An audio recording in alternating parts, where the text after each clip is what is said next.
There are many reasons to choose somebody to be president of the United States. There are many things we must take into consideration. At least you'd think so. But it turns out that tens of millions of Americans are one issue voters. Now, in some instances, that makes sense. It makes sense. I mean, I don't agree with it, but it makes sense that if you believe, for example, that abortion is murder, which obviously I do not, then yeah, that would be your issue. And you are not going to vote for anybody who believes, as I do, that women should have control over their own bodies, that women are first class citizens, that women should have complete rights to their own bodily autonomy.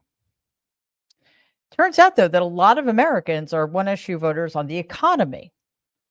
Now, one of the reasons this is maddening to me is because they often vote for the worst person when it comes to the economy.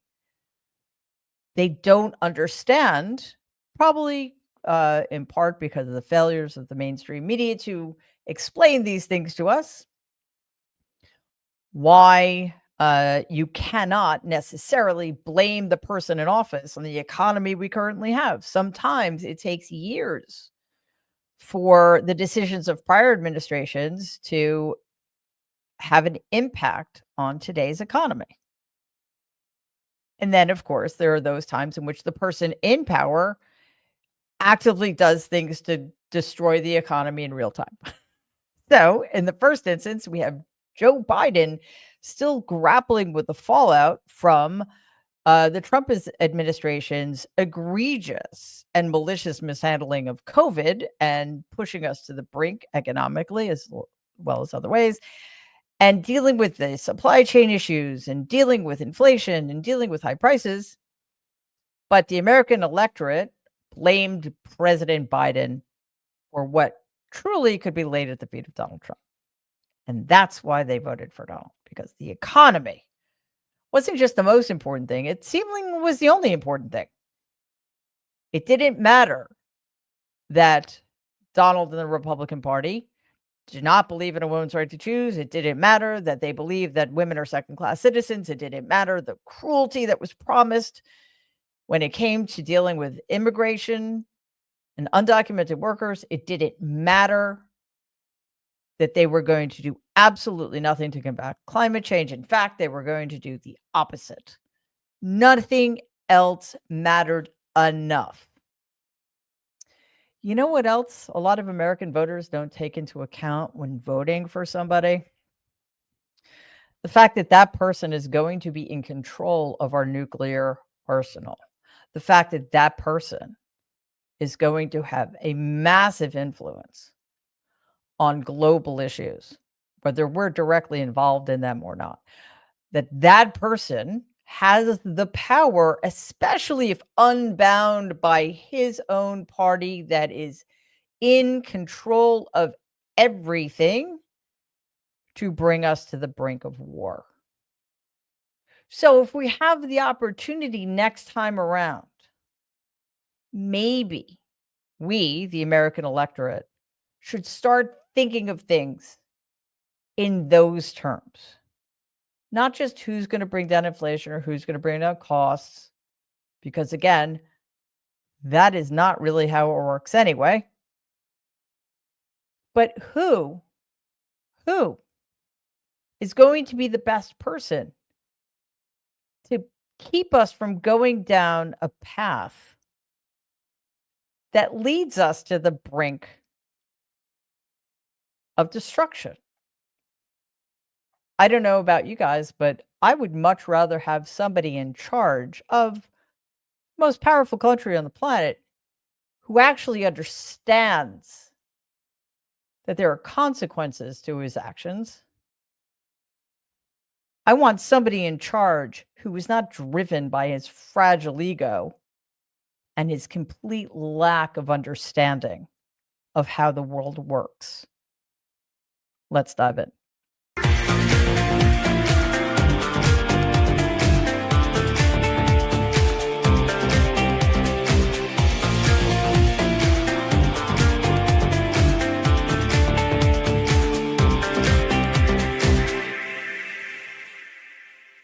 Hello, everybody, and welcome to tonight's episode of Mary Trump Live. It is wonderful to have you with us. I'm sorry if that sounded a little bit hyperbolic or over the top. However, things are happening that we need to be paying attention to. It really does look like Donald Trump, from a combination of aforementioned ignorance, hubris, incompetence, and the fact that he's so easily manipulable, is pushing the United States closer to war, which, by the way, is something that was not on anybody's radar 2 days ago. And he's doing it in part by ignoring his own intelligence. Let me rephrase, because that makes it sound like he has intelligence to be ignored. No, the people in his own intelligence community. That's better. After fleeing the G7 summit like brave Sir Robin, Donald took to his failing social media site. Yes, that was a Monty Python and the Holy Grail reference. My apologies to those if you don't know. Just watch the movie. He took to his failing social media site to brag that the United States now has, quote, complete and total control of the skies over Iran, unquote. We do. Why? Minutes later, Donald said he knows where Ayatollah Khomeini is hiding, calling him a quote unquote easy target and adding, quote, we're not going to take him out, at least for now, unquote. Oh, that's good to know. That doesn't at all sound threatening if I'm in the government of Iran. Now, reports show that Donald's claims contradict his own director of national intelligence, that's Tulsi Gabbard, who testified in Congress in March that Iran is not building a nuclear weapon and that Supreme Leader, so called Khomeini, has not reauthorized the suspended program. When asked about that testimony on Air Force One early this morning, Donald just completely dismissed it, saying, quote, I don't care what she said. Okay. I think they were very close to having it, unquote. I don't care what she said. I think they're very close to having it. That wasn't a gaffe. That was a deliberate rejection of United States intelligence gathering. Then this is the same pattern we saw when Donald sided with Vladimir Putin over his own intelligence agencies in 2018. Now, Gabbard's trying to save face, claiming that she and Donald are on the same page, but they're not. If intelligence says one thing and Donald is saying the opposite thing, how are they on the same page exactly? Because here's one problem with all of this, and there are many, but one very basic problem, and I can't even believe we have to worry about this, but the more pushback Donald gets, the more he's going to double down on his untenable and, quite frankly, deeply alarming position, to the point where he may continue to threaten war. He may escalate in his threats to wage war just to make himself feel better and to make sure that everybody else looks wrong, even if they're not. Even some people in the MAGA movement are turning away from Donald here. Tucker Carlson accused Donald of being, quote, complicit in the act of war, unquote. Marjorie Greene, Republican representative from Georgia, says that foreign intervention, quote unquote, puts America last. Well, I mean, people like her certainly do. And now Congress is stepping in with a bipartisan resolution to block unauthorized strikes on Iran. Well, that'll be interesting. Donald did hold a meeting within the Situation Room earlier this afternoon, leaving many wondering if he's about to drag us into a war that is not America's war to fight. Over the past several days, the United States has rapidly deployed more than 30 aerial refueling tankers to the region, positioning itself for a possible escalation. I don't know if anybody remembers this. It seems like people just seem never to remember anything that Donald has said in the past. He campaigned on exactly the opposite of what he's saying now. He did this in 2016. He did it in 2020. He did it in 2024. He ran on the promise to end endless wars. He ran on the promise to keep America out of foreign conflicts. Remember? Now he's threatening airstrikes. He's ignoring intelligence so that he can rationalize such said airstrikes. And in the meantime, he's losing his own base over it. I want to play a tape of what Donald said then, which is in very stark contrast to what he's doing now. World War III has never been closer than it is right now. This horrible, horrible president is dragging us toward World War III. We're going to be in World War III soon. Speaking of World War III, under my leadership, we will turn the page forever. And the worst, most incompetent, most corrupt president in history is going to drag us into World War III. Stupid, senseless, endless wars. I'm the only candidate who can make this promise. Well, he makes lots of promises, and they all turn out to be utter lies. But I guess people in America like being lied to. There was literally nothing to suggest that Donald would be a peace-loving candidate. I mean, his whole shtick is being cruel to people, right? He has been known to obsess over nuclear weaponry for decades now. He's fantasized about nuclear war. He's a nihilist. We know that he is so thin-skinned and depraved that he would choose war and armed conflict over being humiliated. Here's another thing that we need to keep in mind. Donald is somebody who is very ignorant and who suffers from something called the Dunning-Kruger effect. And that's just simply when fairly stupid people think they're smart. You could use that phrase to describe most of the people in Donald's orbit. These are not very intelligent people. They think they're the smartest people in the room always. But it's worse than that. For years, Donald has been saying things like, I know more than the generals. Okay. About what? Well, he would probably say, nobody bothered to ask him that question, by the way. But if they had, he probably would have said about everything. Oh, about military history? Yes. About military strategy? Yes. About the nuclear? Yes. He would say that he knows more than everybody. Where does that leave us? Well, that leaves us with his never feeling like he has to learn anything because he knows everything already. He's the only person I've ever met. Oh, actually, that's not true. My grandfather was also somebody like that. No intellectual curiosity whatsoever. If you combine that with his ignorance and his lack of intelligence and his arrogance about how much he already knows, that is a very, very, very, very dangerous combination. Why isn't he following the intelligence? Well, the intelligence contradicts what he wants it to say, and he thinks he knows better. This is about his ego.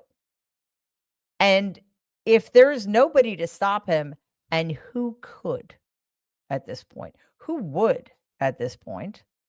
His reckless escalation isn't going to stop anytime soon, and it's only a matter of time before we find out where this all ends.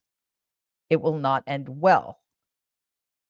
Before we go on, I just want to thank everybody who's watching on YouTube through my Substack and tuning into the Mary Trump Live podcast. If you'd like to support our work, it would be phenomenal if you could subscribe through whichever one of those platforms you're listening. So, as international tensions are on the rise, tensions with ICE are also increasing.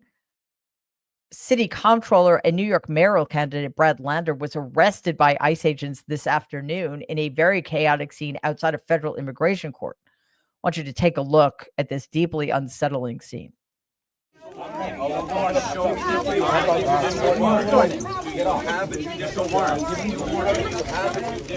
going.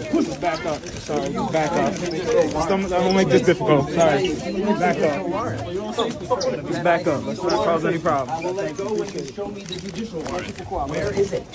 Where is the warrant? I would like to see the warrant. I would like to see the warrant, and then I will let go. I would like to see the warrant, and then I will let go. Take him in. Take him in. Take him in. Take him in. Take him in. Let's go.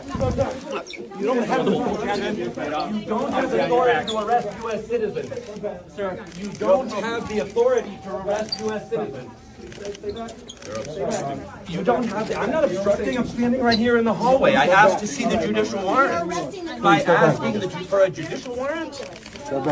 You don't have the authority to arrest U.S. citizens asking for a judicial warrant. Sorry. Yeah, that's America now. What's even worse is that's New York City. Things like that aren't supposed to happen here. So what exactly led to this unprovoked violence towards Lander? They vocally protested masked federal agents who were hauling away a man leaving an immigration hearing. And just a reminder, are these agents wearing masks because they're afraid of COVID? No. They're wearing masks so they don't get identified for carrying out that kind of unwarranted and almost certainly illegal action against a United States citizen. All Lander wanted was to see a judicial warrant, and and while he was asking for that warrant, he kept his hand on the detainee's shoulder, asking for proof of the man's crime, and then being visibly kidnapped, essentially, by masked agents.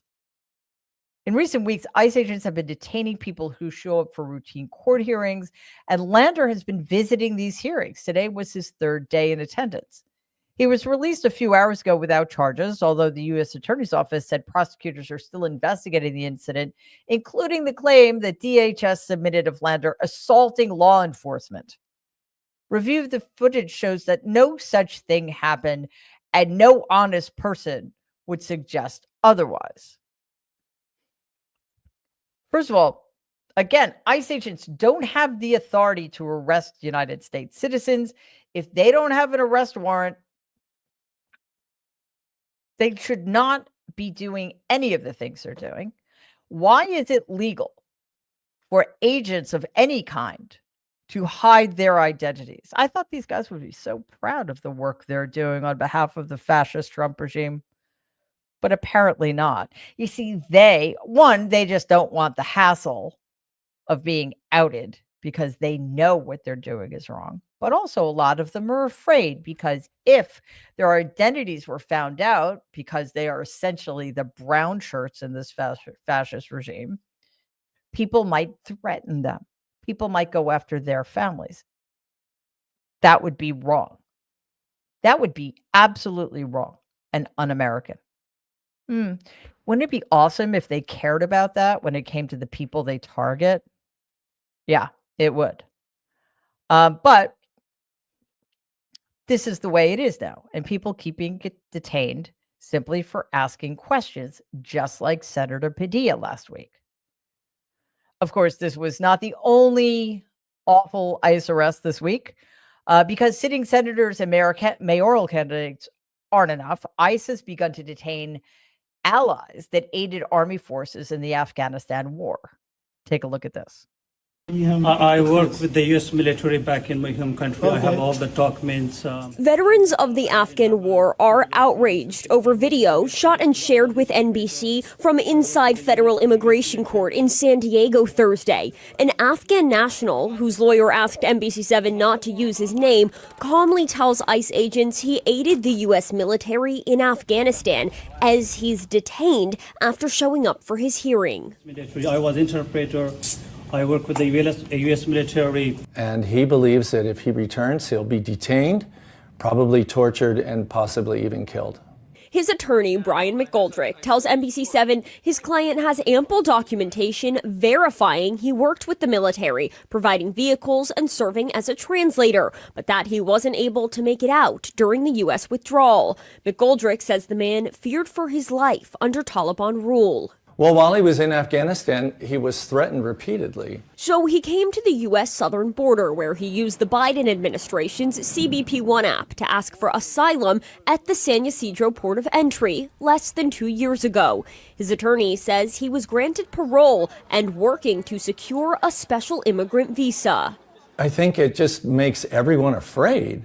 And it sends a message that the United States is no longer behind its allies. While his attorney feared this would happen Thursday, you hear in the video as he's led away with his hands behind his back. The man says he never expected this from the country he says he served. I didn't know that it's going to happen like this for me. There's no reason for him to be in handcuffs and put in jail. Doesn't matter to the Trump regime that these people who helped us, who helped our troops in Afghanistan, were promised asylum in this country after we left Afghanistan to the Taliban. This man voluntarily showed up to court after receiving an order to appear and was arrested on site by ICE despite, or perhaps because of, his service to this country, maybe because it was under the Biden administration. Who knows? The man's attorney reported that he's still in ICE custody, but his brother's asylum case was just approved. So maybe there's hope. But this is just another instance in which the Trump regime has completely discarded people's right to due process. That is a right given to every single person on American soil, citizen or not, born here or not. The right to due process. And if you think that you're safe just because you were born here or just because you're an American citizen, I'd like to remind you that many of those detained have been here legally. They have the right visas. They have the green cards. They check off all the boxes. They do everything they're supposed to be doing. If one person is denied due process, none of us actually has it at all. So, with any luck, and it actually won't be because of Donald, ICE will not be able to keep up with deportations because they're running out of money. They're burning through money at such a rapid pace that budget experts are warning the agency could run out of funds by next month. Axios reports that the Trump regime is already spending over $1 billion over budget just for ICE, which sort of makes you wonder what the whole Department of Government Efficiency was doing after all. Oh, sorry, that's right. They were stealing our Social Security. Forgot. According to legal experts, all of this may just be flat out illegal. Under the Anti-Deficiency Act, federal agencies can't spend money they don't have. Remember, federal agencies are supposed to be funded by Congress. The executive branch can't just decide to reallocate funds randomly. But that's exactly what's happening here with ICE. According to multiple news outlets, ICE has been forced to rely on other agencies, including the FBI, the DEA, and ATF, just to meet Donald's 3,000 arrest per day quota. Lawmakers from both parties are now warning that the Department of Homeland Security may be violating federal spending laws. Why do we keep using these qualifications? If that is indeed happening, then they are indeed violating federal spending laws. Senator Chris Murphy did not hold back, saying, quote, Donald's DHS is spending like drunken sailors, unquote. Well, I mean, I don't really care how they're spending the money. I care that they're spending the money. This manufactured crisis is also being used to push Donald's so-called, forget about it. Let's not call it what he calls it. Let's call it what it is. The big abominable bill. Which includes a $75 billion handout to ICE over 5 years, money that would go directly towards tearing families apart, kidnapping and disappearing people, surveilling communities of color. And that's $75 billion that won't go to agencies that actually need it to make our lives better. But again, the Trump regime is not interested in making the lives of American citizens better, is it? I say again, the best way around this issue is to abolish the entire agency completely.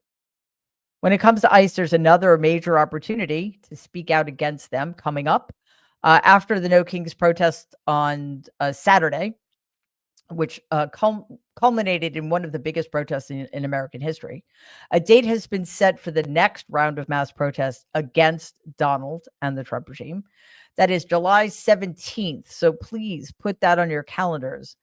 The date is of extra significance because it marks the anniversary of the death of civil rights activist and former Congressman John Lewis, who was a titan in the civil rights movement.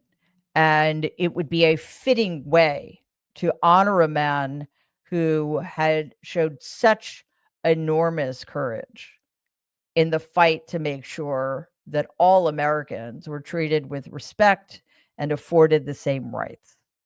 I miss him.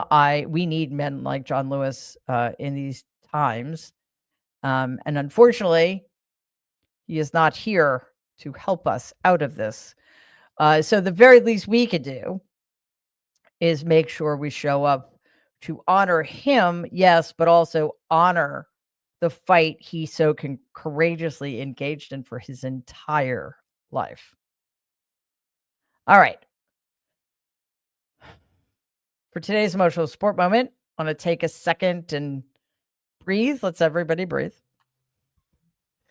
And let's just, I want to look at this planet we all share and that a lot of people are trying to destroy. Because I guess it's easy to forget sometimes, we don't, sometimes we don't get out much. We don't explore as much as we should. If we live in cities, we don't get out into nature or what have you. It's easy, I think, to forget just how unspeakably extraordinary this world of ours is. And I want to share some images that were captured from the unique vantage point of the International Space Station. So let's watch this together while breathing.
That was not our planet. It was still beautiful, though. Not sure what happened there, but who cares? That was extraordinary. I could watch videos of constellations and galaxies and black holes all day long. So I hope you enjoyed that. And I will track down the other clip that we were going to play. But it all still applies. I mean, our world, our solar system, our galaxy, our universe. It's just, I don't know. I'm not entirely sure how you look at our surroundings and look up into whether we're looking at our planet or we're looking into space and not just feel absolutely humbled to be part of it all. I wish the people in charge felt such humility. Sadly, they don't. But before we get to your questions and comments, I know somebody whom I consider a very dear friend of mine who knows exactly how to deal with the arrogant assholes among us. That would be the inimitable E. Jean Carroll.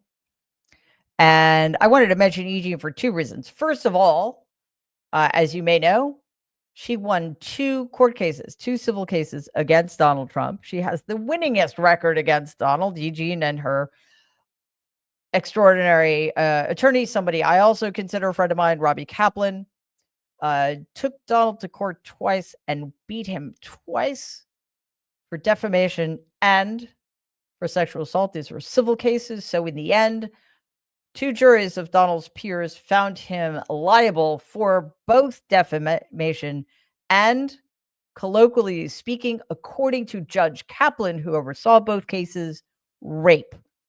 Let's not forget this. Donald Trump is an adjudicated rapist. 74 million people voted for him anyway. And E. Jean Carroll, who has more courage than every single elected Republican combined, stood up to the most powerful person on the planet, made her case, and won. I think the damages ended up being in excess of $93 million. So, of course, because he's a baby who can't take a loss, Donald appealed the verdict, and the appeals court of New York State rejected his appeal. So E. Jean wins once again, and on top of that, her new book was published today. It is called Not My Type, and it is. I had the privilege of reading it ahead of publication date. It is an extraordinary telling of the behind-the-scenes story of what it was like to go through the process of suing Donald Trump for defamation and sexual assault. What she went through at the hands of his attorneys, at his hands, and of course, at the hands of his fanatical followers. So I highly, highly recommend it. One, because she's a phenomenal writer and it is a great book. But 2, because she deserves our support. So please go buy E. Jean Carroll's new book, Not My Type. It just came out today. And I have no doubt in my mind you will find it well worth your while. Okay. Also, she's a total badass. This must be said. I think that needs to be a t-shirt. E. Jean Carroll, total badass. All right. We've got a new member. Denise, thank you so much and welcome. It is great to have you. And Maya Cheryl, as always, doing her thing, gifted 1 Maritime Media membership. Thank you so much, Maya Cheryl. Kelly, thanks so much, Kelly. Canadian in the house, elbows up. Hang in there, guys. I'm so sorry Donald had to come to Canada, but I'm also grateful for you, to you, for you, whatever. That I forget which preposition I meant to use. Grateful that he ran away like a tiny child when things got rough. So that's good. Maya Cheryl again. Thank you. Have to leave early for my Tuesday lessons fee. That's a new fee, but we appreciate it. I like when we come up with new fees. Diane, thank you so very much, Diane. Comment, Canadian kitten fee. Thanks to Canada for showing the U.S. how to handle King Kumquat. Yes, indeed, Canada. Well done, Prime Minister Carney. Well done indeed. He was having none of it. And that was one of my favorite things about that whole debacle yesterday. Suki56, thank you so very, very much as always. Question, greetings and salutations, Mary. What is wrong with Uncle Donnie? Was he dropped on his head one too many times on his head? Oh yeah, that's how that works. I don't trust the White House or anything that comes out of the White House or what is said from the White House. Just saying, no, there's no reason to trust him, anybody associated with him, anybody in his orbit, anybody in the White House, anybody in the executive branch, anybody in the press conference room. They're all pathological liars, and most of them are sociopaths, or so it would seem. As for what's wrong with him, that's a very complicated story. If you want to know, I wrote a book about it. It's called Too Much and Never Enough. It came out in July of 2020, and it is essentially a psychological history of my family with a focus on Donald's developmental history, psychologically speaking. What I find kind of depressing is my book that came out in 2020 could have been published in 2024 and it still would have been relevant. That's sort of where we are now. So, yeah. But thank you, Suki56. Kathy, thank you very much. Oh, it's a Yay Canada fee. Exactly. Jen, a new member, welcome, and thank you so much for that. Gina, a super sticker. Thanks so much for that, Gina. Regina, thank you so much as always. Comment, ICE hiding their faces is just wrong. Yeah, it's despicable. It's just despicable. Just quickly, I remember I was joking and by saying that, oh yeah, I'm sure the masks are because they're afraid of COVID. On Long Island, the Republican legislature on Long Island, which is where I used to live before I moved back to the city. Don't get me started. They made it illegal to wear masks to protect yourself from COVID. And I'm not kidding. You'd have to show a medical or a religious exemption. But how? I guess you need to get a doctor's note, but they'd arrest you anyway. I mean, the craziness is everywhere. Jules plays taps for vets. Thanks so much, Jules. As always, question. Question. With his malignant narcissism and being humiliated by his parade and no King's protest, do you think Donald's capable of breaking down where the 25th will work? Yes, he's capable of breaking down. Whether or not it will make a difference to the people who would invoke the 25th Amendment remains to be. I think no. I honestly, at this point, I can't think of anything he can do that would get them to remove him. As long as the base is still following him, like the abject cult members they are, no, because it has to be his cabinet. So unless and until he is destroying the chances of the Republican Party, which we kept thinking was going to happen, and it never happened. No, I just don't see it. I just don't see it, unfortunately. Laura, thank you so very much. Comment. Mary, thank you for the calming moments. You're welcome. Quite frankly, they do me a lot of good as well. It's always good to be reminded of what you tell other people. Like, breathe. Be in nature. Look at art. It's really important.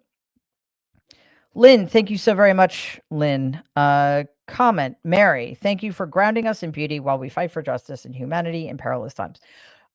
Again, you're welcome. And I have to say, I benefit from it a lot as well. So I'm very grateful that a lot of you seem to feel the same way. Rebecca, question. Should we all send Donald a copy of E. Jean Carroll's book? Yes. Yes, we should. I love that idea. I absolutely love that idea. So if you can, get a copy and send it to Mar-a-Lago, because he's there more than he's at the White House. I'm going to tell Eugene about that. She'll love it. Donna, comment. I wish I could watch those galaxy pictures, sloths, adorable Australian animals, and fish tanks all day long. I bet they could cut my meds in half. Yeah, right? I don't know why it's so hard to remember to do things like that. I used to wear, as you may know, I wear a watch, but I don't consider Apple watches. I kind of consider them fitness devices. And I only wear it if I'm working out, because if you have an Apple Watch, if you're sitting down and working, it'll buzz you to alert you to stand up, or it'll tell you to move. And it quite frankly drove me crazy, because one doesn't always have control over that, right? I mean, just because the Apple Watch is telling you to do something doesn't mean you have the ability to do. So I stopped wearing it again unless I'm actually working out. However, we should be able to do that for ourselves, and I don't know why it's so hard. But yeah, like every half hour, or whenever, stand up, do some breathing exercises. I don't know, do some push-ups, watch a video of fish swimming around, something, hug your cat, stuff like that. Zelda, new member. Awesome. Thank you so much and welcome. Kirk's Jewel Cave. First of all, thank you. Comment. I'm afraid that if Donald has a mental breakdown, he'll decide he can't rule the world. He'll destroy it for everyone. Oh, yeah. Yes. If he actually believes, and this, the only good thing here is it will be very hard for him to believe this because he's always gotten away with everything. So in what universe would he think he's going down, right? But if he ever actually did get to the point where he believed that, yes, he'll take all of us down with him. That is true. Which is why we may need to make sure it doesn't get to that point. And finally, Dennis, another new member. Thank you so much, Dennis. That is fantastic. And welcome. Okay, guys, that does it for us tonight. First of all, thank you to everybody on YouTube, everybody who's streaming on Twitter and through my Substack. What's it called? What's my Substack called? The Good in Us. Yes, The Good in Us. So appreciate your being here, watching, and everybody listening to the podcast. Oh, one more, because this is Natalie gifted 5 Marriage Trump Media memberships. Natalie, thank you so very much. So thank you to all of our new members, to those of you who are gifting memberships, because that is just so cool, to all of our super stickers, to everybody giving us gifts. You guys seriously keep this place running. You are helping us grow. And now more than ever, we need independent media and we need to expand our reach. And we can only do that with your help. So again, the simplest thing to do is just subscribe to our channel if you haven't already. It's free. You get access to all of our live programming. You get access to our pre-recorded videos that drop every single day. Another very helpful way to support us is to watch those videos, like them, share them, and comment on them, because that helps us a lot with the YouTube algorithm. What does that mean? Well, basically what it means is it feeds our videos to a broader group of people, so they get in front of more people, which is incredibly important.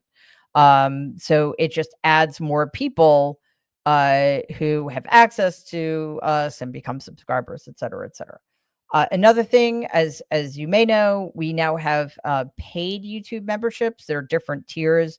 You get different extras. That's completely separate from just subscribing to our channel, which is free. The paid memberships, just behind the scenes videos. We have a banned book club that you can join. All sorts of stuff. So you can check that out on our YouTube homepage. It will describe everything you get at every single different level. I want to thank all of our mods who do such a great job.